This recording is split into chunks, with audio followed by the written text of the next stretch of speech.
ایسا شخص کہتا ہے کہ میں مسلمان ہوں. عرب علماء کے حقیقت میں بڑے صحیح فتوے اس حوالے سے.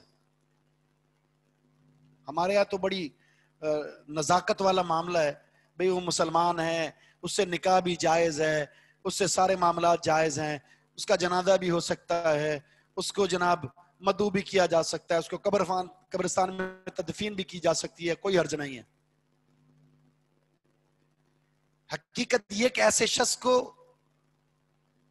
نکاح میں لینا، ایسی عورت کو نکاح میں لینا یہ درست نہیں ہے. یہ تو مسلمان نہیں ہے، اس سے نکاح کیسے ہو سکتا ہے؟ اس سے تعلقات کیسے ہو سکتے ہیں؟ اس کا جو فضلاء ہے، علماء ہیں، اس کو چاہیے اس کا نماز جنازہ نہ پڑھائیں، ایسے شخص کا نکاح نہ پڑھائیں، ایسے شخص کی تدفین نہ کریں، مسلمانوں کے قبرستان میں داخل نہ کریں. پھر دیکھیں یہ سیدھا کیسے ہوتا ہے. یہ اجتماعی سطح پر اگر بائیکاٹ ہوگا بے نمازی کا تو لائن پر آئے گا. تو ہم نے کہا کوئی حرج نہیں ہے، نماز چھوڑنے کے بعد بھی مسلمان ہے، لہذا نکاح، رشتہ داری کا قیام، نماز جنازہ، قبرستان میں تدفین، تعلقات، کوئی فرق نہیں پڑتا، سب جاری ہیں. تو بے نمازی بڑھتے چلے جا رہے ہیں. اوپر سے المیہ ہمارے حکمران پرلے درجے کے بے دین قسم کے، نماز تک پڑھنا نہیں آتی. ہماری قیادت کرنے والے سورہ اخلاص جیسی چھوٹی سی سورت صحیح طریقے سے نہیں سنا سکتے.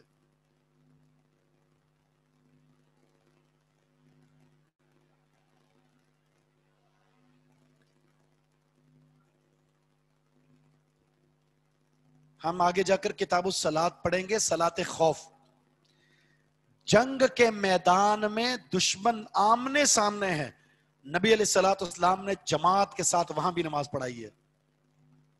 تو ہم امن میں ہے نا، کوئی خوف نہیں ہے. حالت جنگ میں نبی علیہ الصلوۃ والسلام نے نماز پڑھائی ہے. اور قرآن میں اللہ نے فرمایا فَإِنْ خِفْتُمْ فَالرِّجَالًا أَوْ رُكْبَانًا،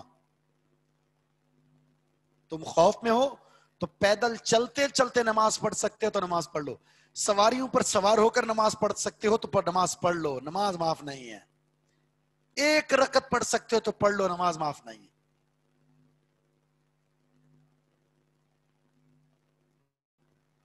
گھر ڈھونڈنا پڑتا ہے جس کے سارے افراد نمازی ہوں، ایک گھر بھی بمشکل ملے گا.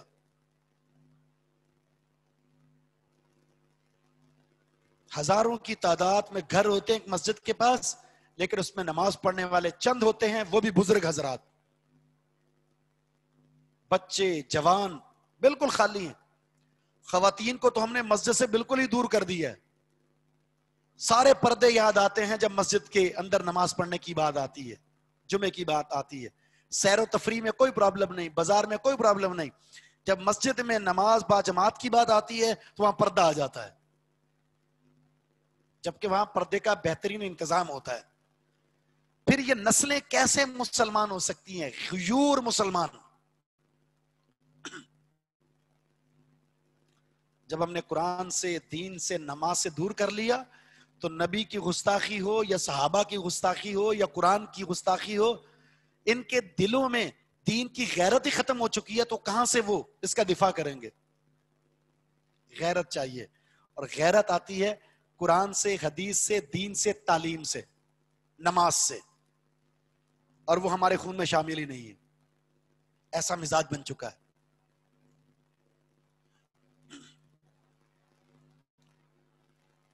تو اس کتاب الصلاۃ کے اندر نماز کے تعلق سے بہت ساری باتیں ہوں گی، بہت ساری چیزیں. جو چند لوگ نماز پڑھتے ہیں نا، آپ جتنے بھی کلاس میں ہیں سن رہے ہیں، اس کتاب الصلاۃ کو پڑھنے کے بعد جو بخاری مسلم کی احادیث ہیں، اس میں ایک حدیث بھی ایسی نہیں ہے جو بخاری مسلم سے ہٹ کرو. یعنی 100% صحیح ترین احادیث کا مجموعہ ہے.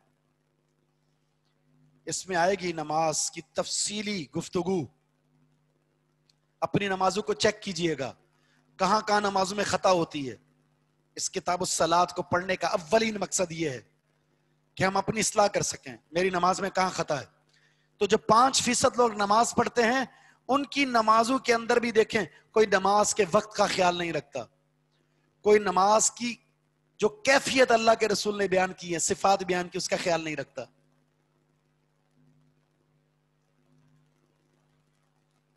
1% میں بھی چند فیصد لوگ ایسے ہوں گے جو صحیح 100% اس طرح نماز پڑھتے ہیں جس طرح رسول اللہ صلی اللہ علیہ وسلم نے پڑھنے کا حکم دیا ہے. تو اس دعا کے ساتھ انشاءاللہ ہم اس کتاب کا آغاز کریں گے کہ اللہ تعالیٰ اس کتاب الصلاح کے اندر ہماری نمازوں میں ہونے والی کمی کوتاہی, جو خطا ہے, چاہے وہ نماز کے اوقات کے تعلق سے ہو, نماز کی ادائیگی کے تعلق سے ہو, کیفیت کے تعلق سے ہو, تعداد کے تعلق سے ہو, جو بھی کمی کوتاہی ہے اللہ تعالیٰ ہمیں اس کا ازالہ کرنے کی توفیق عطا فرما دے. سب سے پہلے ہیڈنگ ہے نماز کے اوقات کے بارے میں. نماز کا صحیح وقت کون سا ہے؟ آج کل جتنے بھی اوقات ہیں ان میں سے اکثر ہمارے اپنے بنائے ہوئے ہیں جن کا حدیث سے کوئی ثبوت نہیں ملتا. اپنا اندازہ, یہ نماز کے وقت اور وہ نماز کے وقت. حدیث میں صحیح طریقہ کیا بتایا گیا نماز کے وقت کو جاننے کا, اس کو ہم انشاءاللہ پڑھیں گے.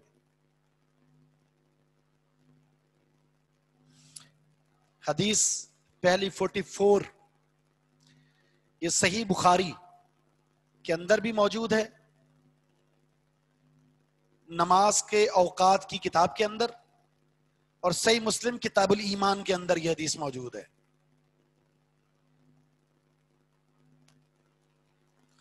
ابو عمر شیبانی واسمہ سعد بن ایاس, ان کا نام ہے سعد بن ایاس. یعنی ابو عمر ان کی کنیت ہے, شیبانی ان کی نسبت ہے, اور سعد بن ایاس ان کا نام ہے. ٹھیک ہے, ابو عمر ان کی کنیت, شیبانی ان کی نسبت, اور سعد بن ایاس ان کا نام ہے. کیا فرماتے ہیں؟ حدثنی, سعد بن ایاس کہتے ہیں مجھے حدیث سنائی, صاحب ہذہ الدار, اس گھر والے نے, صاحب ہذہ الدار, اس گھر والے نے ہمیں مجھے حدیث سنائی. واشار بیدہ, اور اپنے ہاتھ سے اشارہ کیا, الی دار عبد اللہ بن مسعود, عبداللہ بن مسعود کے گھر کی طرف. عبداللہ بن مسعود, دار گھر کو کہتے ہیں, عبداللہ بن مسعود کے گھر کی طرف اشارہ کر کے ابو عمر شیبانی سعد بن ایاس یہ کہتے ہیں اس گھر والے نے مجھے حدیث سنائی ہے, اس گھر والے نے مجھے حدیث سنائی ہے.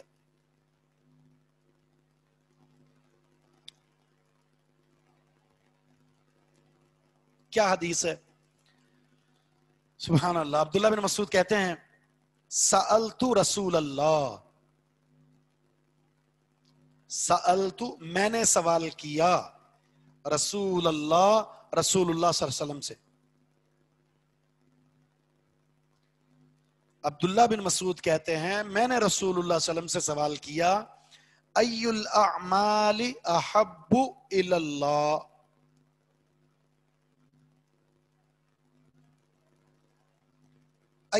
منا کون سا,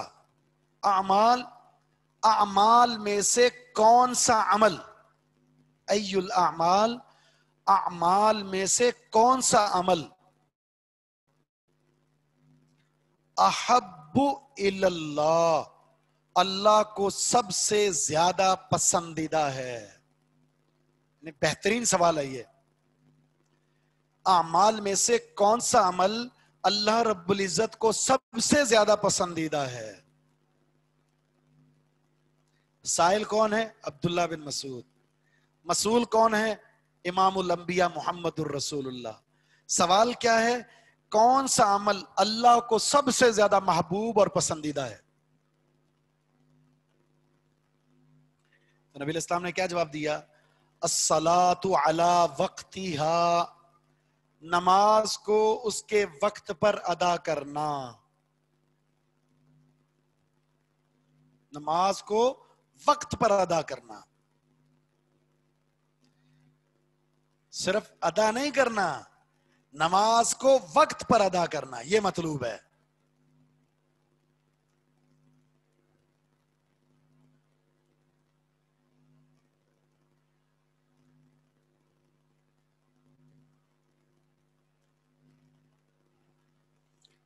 قرآن میں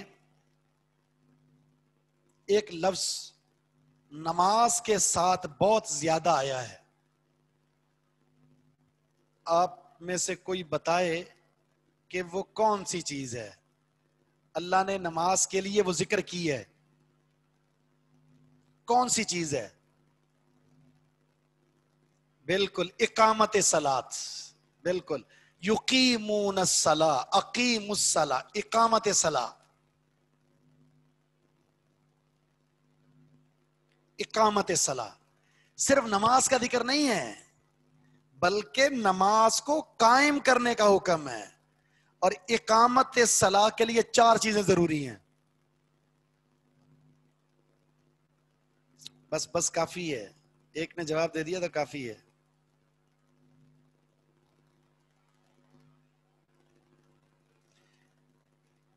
اب میں آپ کو بتاتا ہوں اقامت صلاۃ 4 چیزوں کے ساتھ ہے. 4 چیزیں اگر کسی کے اندر ہیں تو وہ یقیمون الصلاۃ پر عمل کر رہا ہے، اقیم الصلاۃ پر عمل کر رہا ہے. نمبر 1، پہلی چیز، وقت پر نماز پڑھنا.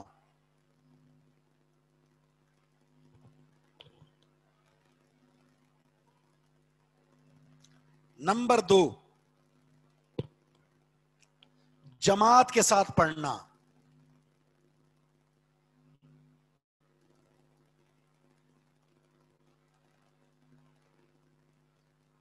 نمبر 3، سنت کے مطابق پڑھنا.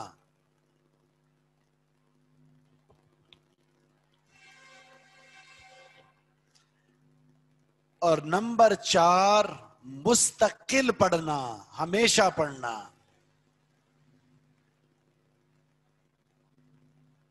یہ 4 چیزیں، وقت پر پڑھنا، جماعت کے ساتھ پڑھنا، سنت کے مطابق پڑھنا اور ہمیشہ پڑھنا.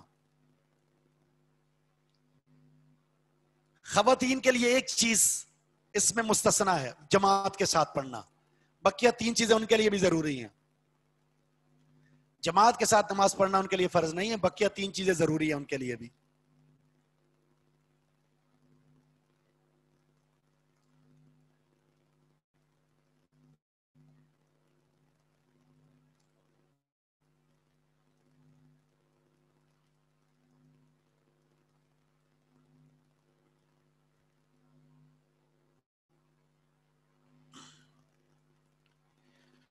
تو اس لیے اللہ تعالیٰ نے قرآن میں جگہ جگہ ہمیں یہی کہا ہے، نماز قائم کرو، نماز قائم کرو. تو یہاں پر بھی دیکھیں، نماز کو وقت پر ادا کرنا، اسے اللہ کے نزدیک سب سے پسندیدہ عمل کہا گیا ہے.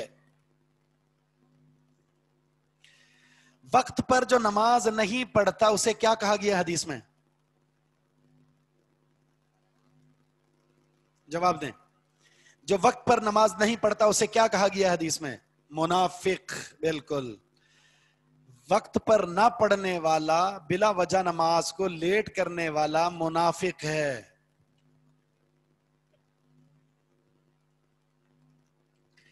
لیٹ سے پڑھنے والے کے بارے میں حدیث میں آتا ہے، جو منافق ہوتا ہے وہ وقت کا انتظار کرتا رہتا ہے. جب وقت جانے والا ہوتا ہے، کوے کی طرح، حدیث میں کوا کہا گیا اسے، کوے کی طرح وہ 4 ٹھونگے مارتا ہے اور رفو چکر ہو جاتا ہے. یہ منافق. تلک صلاۃ المنافق، یہ منافق کی نماز ہے جو وقت کے اختتام پر ٹھوکرے مار کر ٹکرے مار کر روانہ ہو جاتا ہے. اسے چور بھی کہا گیا ہے، اسے منافق بھی کہا گیا، اسے کوا بھی کہا گیا.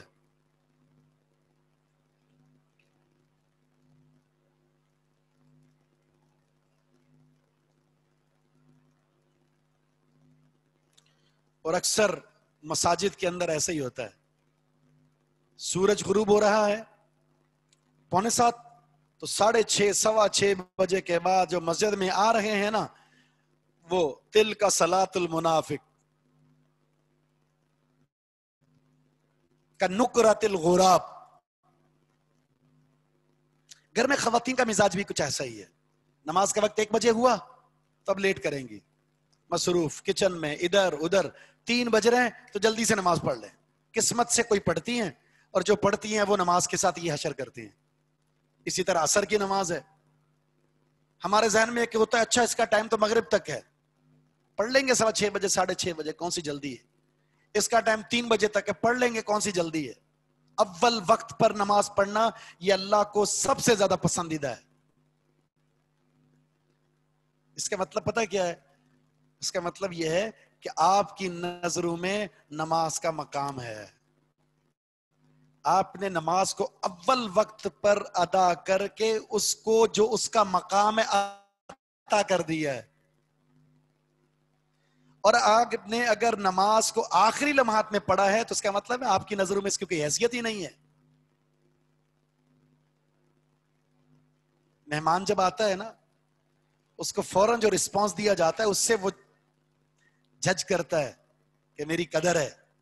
وہ بیٹھا ہوا ہے، جانے لگا تو جب پوچھتے ہیں نا اگر آپ پانی پی لیتے، چائے پی لیتے، اور جب گھر سے باہر نکلا تو پھر اگر کھانا کھا لیتے تو اچھا لگتا، تو دوبارہ پھر وہ نہیں آئے گا. پتا چل گیا اس کو کہ یہ مجھ سے ویسے ہی بیزار تھے. ہم بھی یہی کرتے ہیں، جب نماز کا وقت جا رہا ہوتا ہے نا تو پھر وہی سلوک کرتے ہیں، کاش آپ ہمارے ساتھ بیٹھ کر کھانا کھا لیتے. لمحے میں نماز پڑھتے ہیں. سنا ہوا تھا کہ ہمارے جو معذرت اگر کوئی پٹھان ہو تو ہمارے پٹھان بھائی جو ہوتے ہیں نا وہ اس طرح کرتے ہیں کہ چوری کرتے ہیں نماز کی. تو میں نے ایسے ہی گاڑی میں سفر کر رہا تھا، میں نے کہا چلو سنا ہے تو آج دیکھ بھی لیتے ہیں. گاڑی رکی، اس نے نماز پڑھنی تھی تو میں نے وہ ٹائم لگا لیا کہ کتنی دیر میں. تو عصر کی نماز اس نے 4 رکعت پڑھی ہیں اور وہ بمشکل 1.5 منٹ لگا ہوگا اس کو، 1.5 منٹ. حالانکہ وہ 1 رکعت کو پڑھنے میں لگتا ہے. 1 رکعت کو اس نے 4 رکعت پڑھ کر وہ بس کی سیٹ پر آ کر بیٹھ گیا. اور کیا پڑھا ہوگا اس نے؟ تو یہ ہے بے قدری، یہ ہے چوری نماز کی. ایسی نماز اگر کوئی پڑھتا ہے نا تو وہ فارغ ہونے سے پہلے ہی اٹھا کر اس کے منہ پر مار دی جاتی ہے. یہ سر سے اوپر بھی نہیں جاتی. فائدہ کیا گنتی پوری کرنے کا؟ گنتی نہیں، اس کو اہتمام کے ساتھ ادا کرنا ہے، وقار کے ساتھ ادا کرنا ہے، پیار کے ساتھ ادا کرنا ہے، اور اسے بہترین شکل میں جو اللہ کے رسول ہمیں دے کر گئے ہیں اس کے مطابق اسے ادا کرنا ہے تاکہ ہماری نجات کا سبب بن جائے. یہ نماز کل قیامت کے دن نور بنے گی ہمارے لیے. نور، الصلاۃ نور، یہ نور ہے. یہ نور اس کے لیے بنے گی جس نے اس کو روشن کر کے پڑھا ہے، روشن کر کے. کتاب و سنت میں عمل کے لیے، عمل کے ساتھ ایک ایسا لفظ ملتا ہے جو بار بار ذکر ہوا ہے قرآن و حدیث میں. عمل کے ساتھ، بتائیے وہ کون سا لفظ ہے؟ عمل کے لیے ایک لفظ بار بار استعمال کیا گیا ہے کہ عمل کرو تو ایسا کرو. کون سا لفظ ہے؟ صالح نہیں، صالح نہیں، مستقل بھی نہیں، احسن. شاباش، احسن لفظ استعمال ہوا ہے. احسن، احسن کا مطلب پتا کیا ہے؟ خوبصورت. کوئی عمل کرو نا اسے خوبصورت کر کے کرو. جیسے اللہ نے کیا فرمایا؟ الذی خلق الموت والحیات لیبلوکم ایکم احسن عملا من توضأ فاحسن الوضوء. اور حدیث میں احسان کے بارے میں پوچھا گیا، احسان کیا ہے؟ تو نبی الاسلام نے جب سوال کیا تھا تو جبرائیل علیہ السلام نے جواب دیا تھا، بلکہ اللہ کے رسول نے فرمایا تھا کہ تم اللہ کی بندگی اس طرح کرو گویا کہ تم اپنے رب کو دیکھ رہے ہو، یا یہ تصور کر لو کہ اللہ تمہیں دیکھ رہا ہے۔ جب مالک ہمیں دیکھ رہا ہے یا ہم مالک کو دیکھ رہے ہیں تو ہمیں کام کرنے کا اسٹائل کیا ہے؟ بالوں کو کھجاتے بھی نہیں ہیں ہم، یہ تاثر دینا ہوتا ہے کہ میں تو بڑا ہی محنتی کام کاج کرنے والا ہوں، مالک چونکہ سامنے کھڑا ہوا ہے۔ فرمایا یہ احسان ہے عبادت کے اندر۔ اور ہم نماز پڑھ رہے ہوتے ہیں تو نماز پڑھ رہے ہیں، خارش بھی ہم نے کرنی ہے، ناک کی صفائی بھی کرنی ہے، کپڑے کو سیٹ بھی کرنا ہے، ادھر ادھر دیکھنا بھی ہے، دکان بند بھی کرنی ہے، دکان میں جو چیزیں بیچی اس کا حساب بھی کرنا ہے، سارے کام نماز میں ہوتے ہیں، اور کہہ رہے تھے ہم نے نماز پڑھ لی ہے۔ نماز کا جنازہ ہے یہ۔ تو نماز کو وقت پر پڑھنا یہ اللہ کو سب سے زیادہ پسندیدہ عمل ہے۔ ایک نماز پڑھنی ہے، دوسری خوبصورت پڑھنی ہے، سنت کے مطابق پڑھنی ہے، ہمیشہ پڑھنی ہے، جماعت کے ساتھ پڑھنی ہے، اور وقت پر پڑھنی ہے، اور یہ اللہ کو زیادہ پسند ہے۔ قرآن کریم کی آیت تو آپ کے علم میں ہوگی، ان الصلاۃ کانت علی المؤمنین کتابا موقوتا، نماز مومنین پر مقررہ وقت پر فرض کی گئی ہے۔ یہ قرآن میں اللہ تعالیٰ کا فرمان ہے، ان الصلاۃ کانت علی المؤمنین کتابا موقوتا، نماز اہل ایمان پر مقررہ وقت پر فرض کی گئی ہے۔ مقرر وقت پر پڑھیں، گزار کر نہیں۔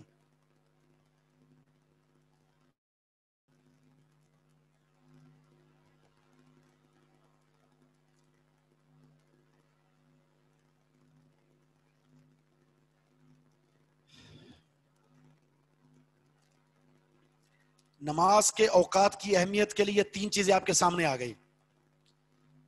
نماز کے اوقات کی کیا اہمیت ہے؟ ایک یہ حدیث کہ اللہ کو سب سے زیادہ پسندیدہ عمل نماز کو وقت پر پڑھنا ہے، دوسری یہ آیت میں نے بتائی، اور تیسری چیز جو اہم آپ کو بتانے والا ہوں وہ ہے نماز کے اوقات کی تعلیم دینے کے لیے اللہ رب العزت نے 2 بار محمد صلی اللہ علیہ وسلم کے پاس جبرائیل علیہ السلام کو بھیجا ہے۔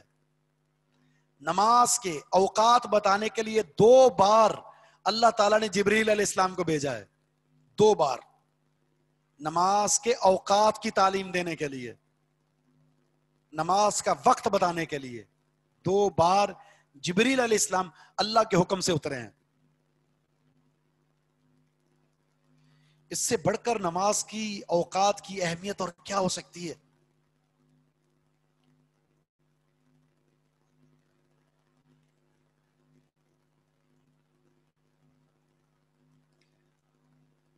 تو اگر آپ سے کہا جائے نماز کے اوقات کی اہمیت کو بیان کریں، نماز کے اوقات کی اہمیت کو بیان کریں، تو آپ نے یہ 3 نکات بیان کرنا ہے۔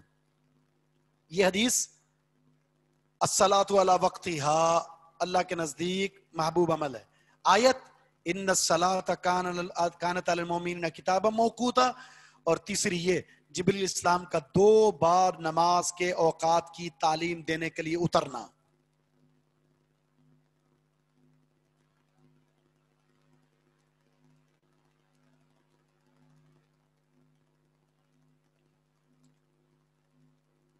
حدیث مکمل کرتے ہیں۔ قلتو، میں نے کہا، یعنی عبداللہ بن مسعود کہہ رہے ہیں پھر میں نے کہا، ثم ایون، اس کے بعد کون سا عمل اللہ کو زیادہ پسندیدہ ہے؟ میں نے کہا اس کے بعد پھر کون سا عمل اللہ کو زیادہ پسندیدہ ہے؟ فرمایا بر الوالدین، بر الوالدین، والدین کے ساتھ حسن سلوک، والدین کے ساتھ نیکی کرنا، والدین کے ساتھ بہترین سلوک، بہترین رویہ۔ توحید کے بعد اللہ کا سب سے بڑا حق نماز ہے، اور پھر اللہ نے توحید کے بعد اپنے حق کے ساتھ ساتھ جس کا حق ذکر کیا ہے وہ ماں باپ ہیں، ماں باپ کے ساتھ نیکی۔ آج دنیا میں میں سمجھتا ہوں سب سے زیادہ مظلوم ماں باپ ہیں، سب سے زیادہ مظلوم ماں باپ، جو بے قدری، جو بے توقیری، جو بدتمیزی، جو بدسلوکی، جو برا سلوک ماں باپ کے ساتھ کیا جاتا ہے، الیاذ باللہ، وہ باہر کے ملکوں میں ہم نے سنا تھا، غیر مسلم ممالک میں اولڈ ہوم کے اندر بڑھاپے کی حالت میں ماں باپ کو پھینک کر آتے ہیں اور ان کو خرچہ دینے کے لیے کوئی بھی راستہ اختیار کرتے ہیں. یہی اولڈ ہوم اس پاکستان اسلامی ریاست کے اندر ہیں. جوتے مارنے چاہیے ایسے بچوں کو جو اپنے ماں باپ کو سنبھال نہیں سکتے اور اولڈ ہوم میں چھوڑ کر آتے ہیں. ریاست کی ذمہ داری ہونی چاہیے، پکڑ کر ایسے لوگوں کو ان کو پابند کیا جائے، اگر ماں باپ کی خدمت نہیں کرو گے تو جیل میں ڈالا جائے ایسے نالائقوں کو. بچپنا ماں باپ نے نہ جانے اپنی کن خواہشات کو مات مار کر انہیں ختم کر کے اپنے بچوں کو پالا ہے، ان کو جوان کیا ہے، ان کی ضروریات کو پورا کیا ہے. پھر بڑے ہونے کے بعد انہی کے سامنے بدتمیزی کرتے ہوئے کہتے ہیں کہ تم نے ہمارے لیے کیا کیا ہے، تیرا وجود ان کی وجہ سے ہے، اس سے بڑھ کر اور کیا چاہیے. 10 بچوں کو پال لیتے ہیں لیکن یہ 10 بچے ایک باپ اور ایک ماں کو نہیں پال سکتے. آئے روز خبریں پڑھتے ہیں کہ اس نے ماں کو قتل کر دیا، اس نے باپ کو قتل کر دیا، ماں کو مارا، باپ کو مارا، گھر سے باہر نکال دیا، فٹ پاتھ پر بیٹھا ہوا ہے اور وہ رو کر صدائیں بلند کر رہا ہے کہ میرے بچوں نے میرے ساتھ یہ کیا ہے. اسلامی ریاست میں اسلامی حکمرانوں کے سامنے مسلمان اللہ کو ماننے والا اور اپنے ماں باپ کے ساتھ یہ سلوک کرتا ہے. افسوس در افسوس ہے. جبکہ قرآن میں اللہ نے کیا فرمایا، فلا تقل لہما اف، ماں باپ کے سامنے کلمہ اف تک نہیں کہنا. چھوٹا سا کلمہ ہوتا ہے جب ہم افسوس آپ پر، فرمایا یہ بھی نہیں کہہ سکتے ماں باپ کے لیے. ایک انداز ذکر کیا ہے ماں باپ کے سامنے آنے کا قرآن میں، سورہ بنی اسرائیل میں. فرمایا کہ جس طرح پرندہ اوپر جسم کے ساتھ سمیٹ کر آتا ہے، اپنے ماں باپ کے سامنے آؤ تو اللہ نے فرمایا وَخْفِضْ لَهُمَا جَنَاحَ الذُّلِّ، اپنے بازو کو سمیٹ کر ان کے سامنے کھڑے ہونا، بازو کو پھیلا کرنا، کہیں ایسا نہ ہو تمہارا یہ رویہ ماں باپ کی گستاخی کے زمرے میں آ جائے. اللہ نے تو یہ بات کہی ہے. یہاں تو یہ سمجھا جاتا ہے کہ ماں باپ کو ہم نے گھر میں رکھ کر پال کر پوس کر ہم نے کو بڑا تیر مار دیا ہے، ساری زندگی بھی ان کو کھلاتے پلاتے رہو، ان کے احسان کا بدلہ نہیں چکا سکتے. اور آج ہمارا اسلامی ماحول ہے اور اس میں پتہ سوال کیا ہوتا ہے، سوال یہ ہوتا ہے کیا سسر اور ساس کی خدمت یہ ذمہ داری ہے؟ کیا بیوی کی ذمہ داری ہے، خاتون کی ذمہ داری ہے کہ اپنے ساس اور سسر کی خدمت کرے؟ سبحان اللہ، یہ سوال ہے. اگر ہر گھر کے اندر ساس اور سسر کی ذمہ داری، ان کی خدمت، یہ فریضہ عورت سے ہٹا دیا جائے، کہاں سے ڈھونڈیں گے ماں باپ کی خدمت کے لیے؟ کس کو لائیں گے؟ خود کریں گے. یعنی اپنی بیٹی کے لیے ہر کوئی چاہتا ہے کہ ساس اور سسر کی خدمت اس کی ذمہ داری نہیں ہے، لیکن اپنے گھر میں جو بہو ہے اس کے لیے کی خدمت کرنی ہے آپ نے. عجیب طریقہ ہے، عجیب سلوک ہے، عجیب سوال ہے. شوہر کی خدمت، شوہر کا حکم ماننا، اس کو راضی کرنا، یہ ذمہ داری نہیں ہے؟ تو شوہر کے ماں باپ کو جب اپنا ماں باپ سمجھے گی تو وہاں احترام ملے گا نا، قدر ملے گی، عزت ملے گی. جب ہم اسے اپنا ماں باپ ہی نہیں سمجھتے، جب اس کا احترام ہی نہیں کرتے ہیں، بتائیں تو پھر اس گھر کے اندر بیٹی کی طرح اسے کیسے رکھا جا سکتا ہے؟ کوئی اسلامی سوال نہیں ہے یہ. تو ماں باپ کے ساتھ حسن سلوک یہ دوسرا سب سے بڑا اور عظیم عمل ہے جو اللہ کو پسندیدہ ہے. تیسرا میں نے کہا ثم ایون، اس کے بعد پھر کون سا؟ فرمایا الجہاد فی سبیل اللہ، اللہ کے راستے میں جہاد کرنا. جہاد فی سبیل اللہ سے پہلے مسلمان ہونا ہے، نمازی ہونا ہے، ماں باپ کی خدمت کرنے والا ہونا ہے. اس کے بعد جہاد کی فرضیت کی صورت میں آپ جہاد کے لیے نکلے.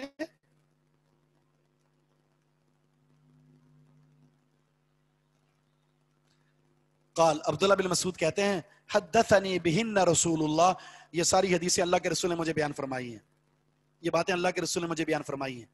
وَلَوِ اسْتَزَدْتُهُ لَزَادَنِي وَلَوِ اسْتَزَدْتُهُ لَزَادَنِي، اگر میں مزید رسول اللہ صلی اللہ علیہ وسلم سے کچھ پوچھتا تو آپ مجھے مزید بتا دیتے. مزید اگر کچھ میں سوال کرتا تو مزید مجھے آپ بتا دیتے. میں نے اتنی چیزیں پوچھی اور اللہ کے رسول نے مجھے اتنی ہی چیزیں بتا دی.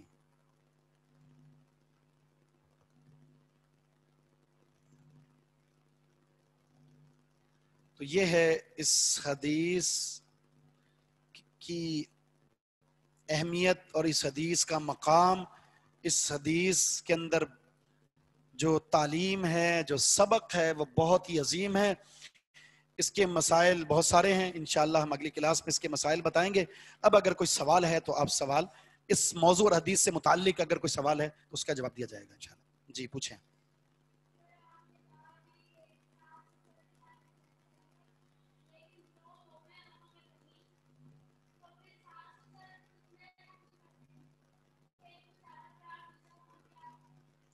نہیں، اگر ان کی طرف سے زیادتی ہوتی ہے نا تو ایسی صورت میں وہ خود حساب جواب دیں، اس میں خود جواب دیں. کم از کم بندہ اپنی ذمہ داری پوری کرے، اپنے آپ کو بہتر بنانے کی کوشش کرے، بہتر رکھنے کی کوشش کرے، اور اپنے شوہر کو خوش کرنے کے لیے بہتر سے بہتر سلوک اس کے ساتھ، اس کے ماں باپ کے ساتھ کرے. اگر وہ زیادتی کرتے ہیں تو وہ ذمہ دار خود ہیں. لہا ما کسبت ولکم ما کسبتم، تمہارے لیے تمہارا معاملہ ہے اور ان کے لیے ان کا معاملہ ہے.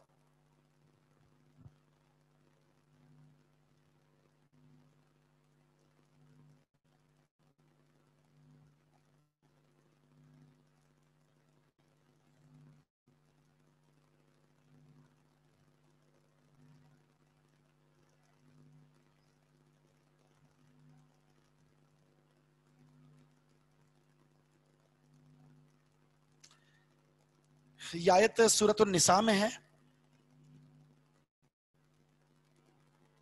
قرآن نہیں ہے، ورنہ میں آپ کو بتا دیتا اس کی آیت نمبر. سرچ کر لیجیے گا. ان الصلاۃ کانت علی المؤمنین کتابا موقوتا.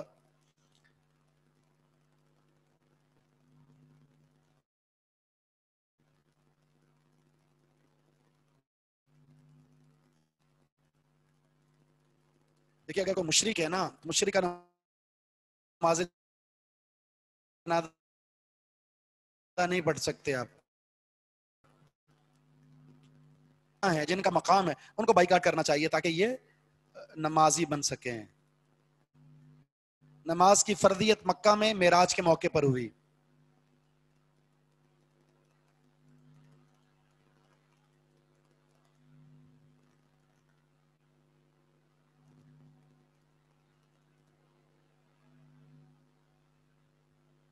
جہاد مکی زندگی میں 2 ہجری میں.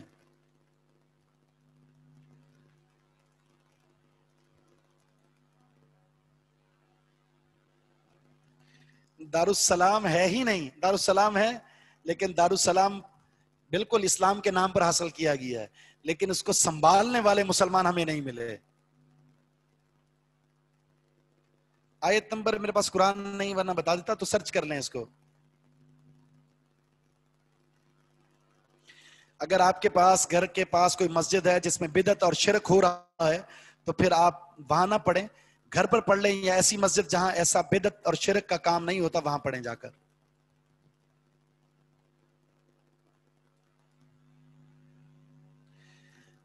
جان بوجھ کر نماز چھوڑنے والا کافر ہو جاتا ہے.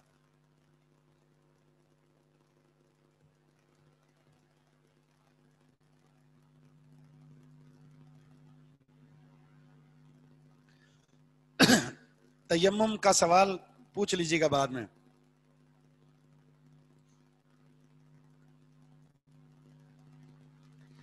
کتاب الطہارہ کی 43 یعنی 1 سے 43 تک مکمل آپ نے یاد کرنا. عشاء کی نماز کو لیٹ کر کے پڑھا جا سکتا ہے لیکن جماعت نہیں چھوڑ سکتے. اگر جماعت کے ساتھ ہو رہی ہے تو جماعت کے ساتھ پڑھنا ہی افضل ہے، لیکن آپ نے اگر الگ جماعت کرانی ہے، آپ آپس میں ہی نماز پڑھتے ہیں تو پھر بہتر ہے، لیکن آدھی رات سے پہلے پہلے اسے پڑھنا ہے. قبضے کی جگہ پر ظاہر رواں نماز نہیں پڑھنی چاہیے.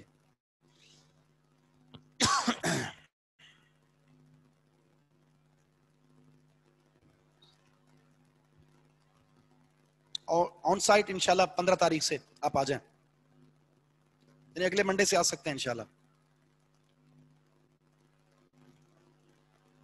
ٹھیک ہے جی، جزاک اللہ خیر. سبحانک اللہم و بحمدک، اشہد ان لا الہ الا انت، استغفرک و اتوب الیک.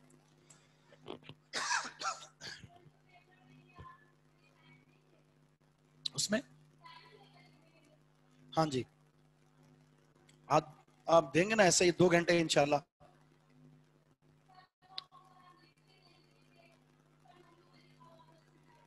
جی انشاءاللہ.